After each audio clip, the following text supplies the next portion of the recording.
Chapter 11. The Ghost in the Reeds.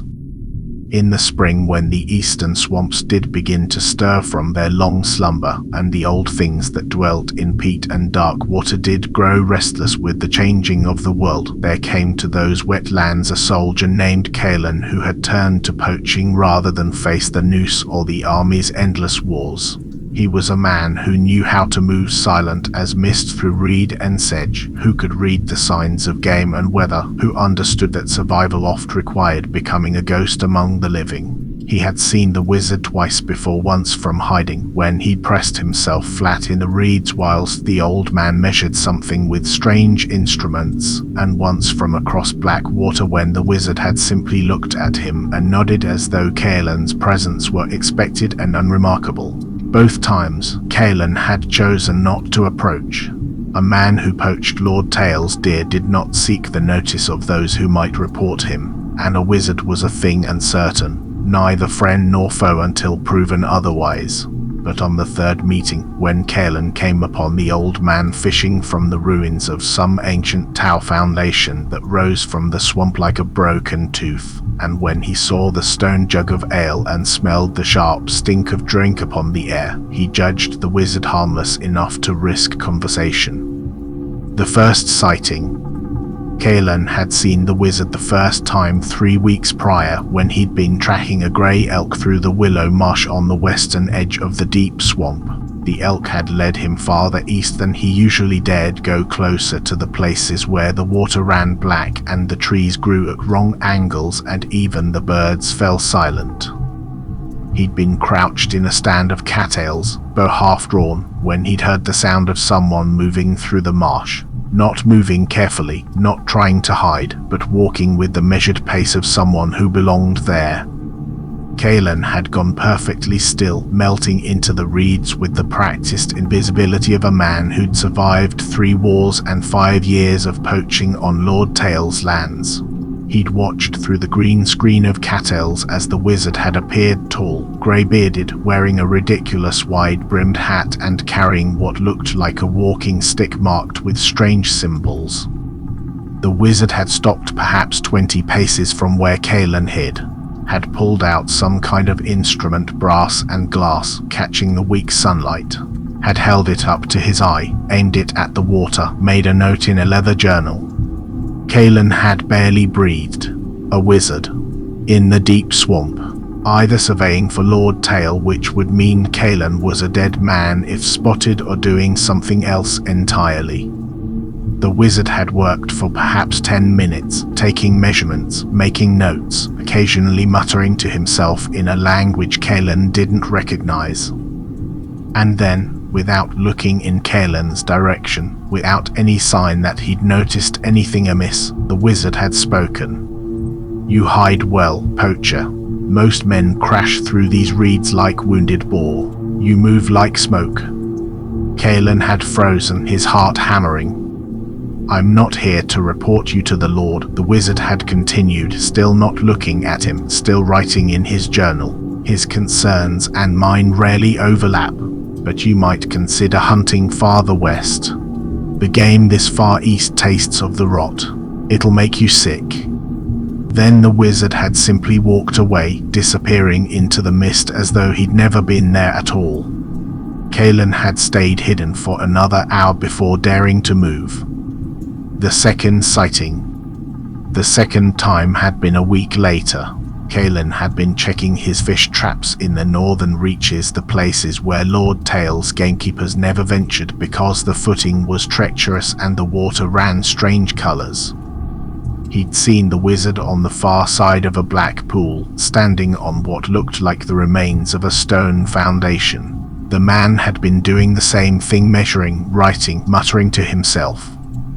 This time, when their eyes had met across the water, the wizard had simply nodded. A greeting, an acknowledgement. And Callan, after a moment's hesitation, had nodded back. Then they'd both gone about their business, 2 men sharing the swamp without need for words or explanations. The third meeting. The third time, Callan approached. He'd been following a game trail deeper into the marsh than he usually went, following signs of a wild boar that would feed him for a month if he could bring it down. The trail had led him to a place where the swamp opened into a murky pool, and rising from the center of that pool was a small island of stone and moss. On the island sat the remains of an old tower, just the foundation, really circular stones covered in lichen, and atop those stones a rough wooden shack that looked like it might blow over in a strong wind. And sitting on the edge of the stone foundation, fishing rod in hand and stone jug at his side, was the wizard. Kalen had watched from the reeds for a moment. The wizard was drinking, that much was obvious from the way he swayed slightly and the faint singing that carried across the water. A drinking song, badly rendered and missing half the words. A drunk wizard seemed less dangerous than a sober one. Kalen had stepped out of the reeds and called across the water. "Is there a path to that island, or do I need to swim?" The wizard had looked up, unfazed, as though he'd been expecting company. "There's a footbridge, submerged. 3 steps to your left, then straight across. Mind the third plank, it's rotten." Kalen had found the bridge exactly where described, old wood just beneath the surface, slick with algae but solid enough. He'd crossed carefully, testing each step. Up close, the wizard looked older than he'd seemed at a distance. Grey shot through with white, deep lines around the eyes, hands weathered by years of whatever wizards did with their hands. But those eyes were sharp despite the drink, and they studied Kalen with uncomfortable precision. "You're the poacher," the wizard said. It wasn't a question. "I'm Kalen, and you're the wizard everyone whispers about but no one's actually met. Fenris. And they've met me. They just don't remember it fondly." He gestured to the stone beside him. "Sit. You're scaring the fish." Kalen sat, keeping his hand near his belt knife. "You going to report me to Lord Tail?" "Why would I do that?" "Because I'm poaching his deer, his boar, his fish." "Are you poaching his swamp?" Fenris asked, taking a long drink from the jug. "I don't think anyone can own a swamp." "Exactly. So we understand each other." Fenris offered the jug. "Drink?" Kalen hesitated, then took it. The ale was strong and dark and tasted of peat smoke. It burned going down in a way that scented him. "Why are you out here?" Kalen asked, handing back the jug. "In the deep swamp, where nothing grows right and the water runs black." "Fishing," Fenris said simply. "For what?" "Old things." The wizard's smile was crooked. "Things that remember when this swamp was something else. When the water ran clear and the trees grew straight." "That's mad." "Probably." Fenris cast his line, a strange line that seemed to glow faintly violet in the murky water. "But madness is just seeing things that aren't supposed to be visible yet." They sat in silence for a while. Kalen watched the line, watched the wizard drink, watched the way the mist moved across the black water. "I've seen you before," Kalen said finally. "Twice. You knew I was hiding the first time." "Of course. You're good, but you still breathe, and breath makes the reeds move in a particular pattern." Fenris didn't look at him. "You're also afraid. Fear has a smell." "Afraid of what?" "Lord Tail. The noose. Going back to whatever army you fled from." The wizard shrugged. "All reasonable fears. The noose especially. Tail doesn't forgive poaching. And yet you don't turn me in." "Why would I? You're useful out here. You know the game trails, the safe paths, the places where the water's clean enough to drink. You're surviving in a place most men would die in a week." Fenris glanced at him. "And you're not stupid enough to go too far east where the real dangers are." "What dangers?" "The kind that make Lord Tail's hangman seem merciful." Before Kalen could ask more, the fishing line went taut. The catch. The line didn't just pull, it sang. A high, resonant note that made Kaelin's teeth ache and the water around them ripple in perfect circles. Fenris set down the jug, suddenly focused, all trace of drunkenness gone from his movements. Take the rod. Yes, you. Take it. I don't. Take the rod or we both go in the water. Kaelin grabbed the strange fishing rod.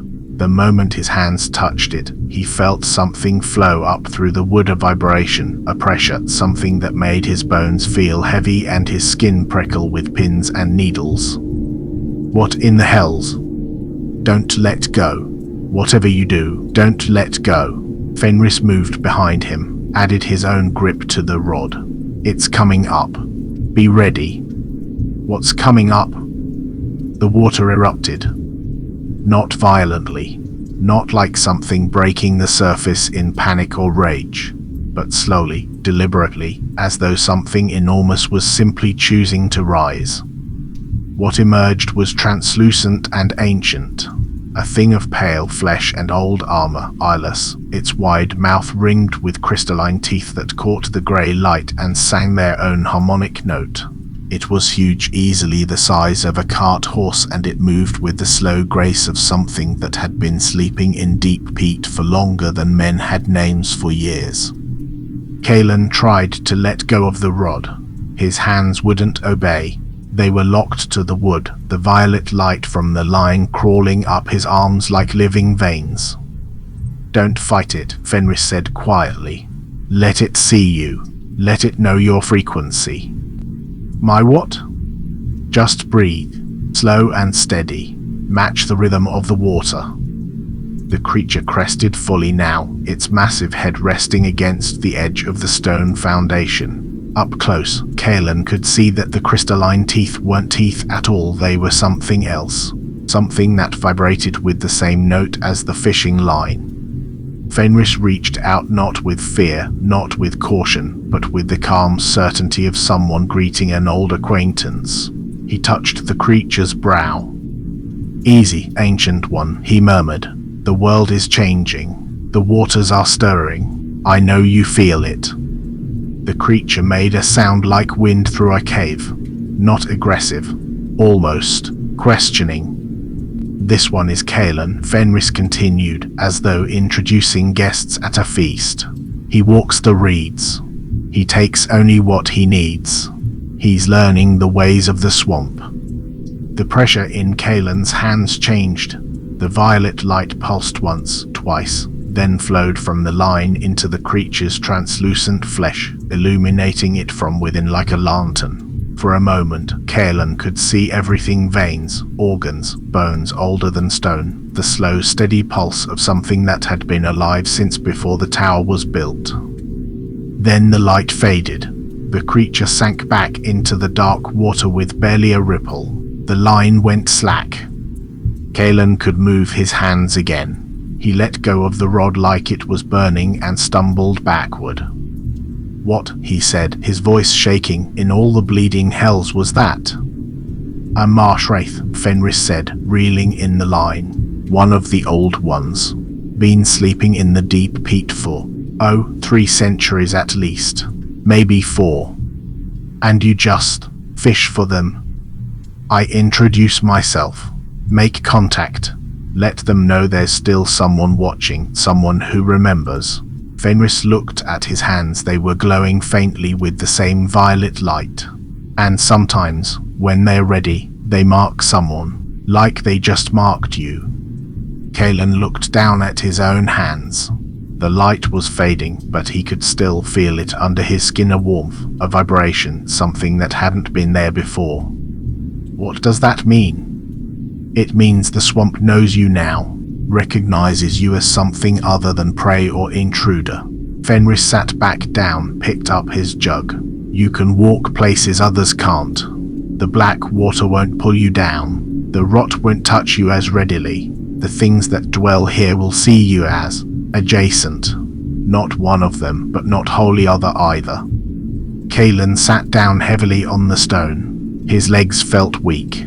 I didn't ask for that. No one asks, but you touched the line when I needed help. You didn't run when the old one surfaced. You breathed steady when you should have panicked. Fenris offered the jug again. Drink. You've earned it. This time Kalen took a long pull. His hands were still shaking. The offer. They sat in silence as the sun began its descent toward the western trees. The swamp sounds returned gradually: frogs, insects, the occasional splash of something moving through shallow water. Finally, Fenris spoke. The swamp is waking, Kalen. Slowly, quietly, but waking nonetheless. Waking from what? Sleep, dormancy, whatever state ancient things retreat into when the world forgets them. Fenris stared at the dark water. It's not angry. Not yet. But it's aware. More aware than it's been in a long time. Why? Does a sleeper need a reason to wake? Fenris shrugged. The world turns. Things change. What was dormant stirs. That's the way of it. Kalen thought about that. About the marsh wraith and its crystalline teeth, and the way it had looked at him with no eyes but had seen him nonetheless. What do you need from me? He asked finally. Fenris looked at him with something like approval. Straight to it. Good. I need eyes in the reeds. Someone who knows how to move quiet, who can walk the swamp without leaving a trace. Someone who can report back on what's stirring, what's changing, where the safe paths are becoming dangerous. You want me to be your scout. I want you to be my ghost, to haunt these marshes and watch what others can't see. Fenris took another drink. I'm a man of books and instruments. I can measure things, map them, understand their patterns. But I can't be everywhere. I need someone who lives out here, who knows the swamp's moods. And in return? In return, I don't mention to Lord Tail that his best deer have been disappearing at a suspicious rate. I pay you in coin for your reports, not much, but steady. And I warn you when things get dangerous, when areas become unsafe, when the swamp decides to stop tolerating trespassers. Kalen considered. He could keep poaching, keep hiding, keep one step ahead of the Lord's gamekeepers. But that was a game he'd eventually lose. One mistake, one unlucky encounter, and he'd be dancing at the end of a rope. Or he could work for this mad wizard, risk whatever dangers the swamp held instead of the certain danger of Lord Tail's justice. Why me? He asked. Because you're already here. Because you're good at not being seen. Because you held the line when the old one rose, and that takes a particular kind of courage. Fenris smiled faintly. And because you're desperate enough to consider it, but not so desperate that you'll be reckless. Desperation with sense, that's what I need. I don't know anything about frequencies, patterns, ancient things. You don't need to. Just watch. Report what you see. Trust your instincts, they've kept you alive this long. Fenris stood, stretched. The ale stays part of the wage, by the way. I've got barrels of it back at the tower. Nasty stuff, but it keeps. The tower being west and north of here. Big stone thing by a lake. Can't miss it. Fenris started packing up his fishing gear. Think about it. You know where to find me. And if you decide yes, your first task is to map the willow forest on the eastern edge. Something's moving in there. Something with bark and bad intentions. He started toward the submerged bridge, then paused. Oh, and Kalen, don't go too far east. Not yet. Not until you understand what the marking means and what it doesn't protect you from. The swamp knows you now, but that doesn't make you safe. Just less immediately edible.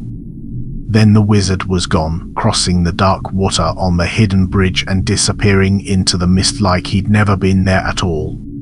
Kalen sat alone on the ruined foundation, looking at his hands where the violet light had faded to nothing. He could still feel it though, under his skin, in his bones a new awareness, a connection to something old and vast and utterly indifferent to human concerns. He thought about Lord Tail's noose, about the army and its endless wars, about living his life in the margins, always hiding, always afraid. Then he thought about the way the wizard had looked at him, not with contempt or pity, but with something like respect, as though Kaelin's skills, his silence, his knowledge of the swamp, his ability to survive where others couldn't actually mattered, as though he could be useful for something other than dying. He stood, tested the submerged bridge with one foot, and started across. The swamp was waking, the old things were stirring.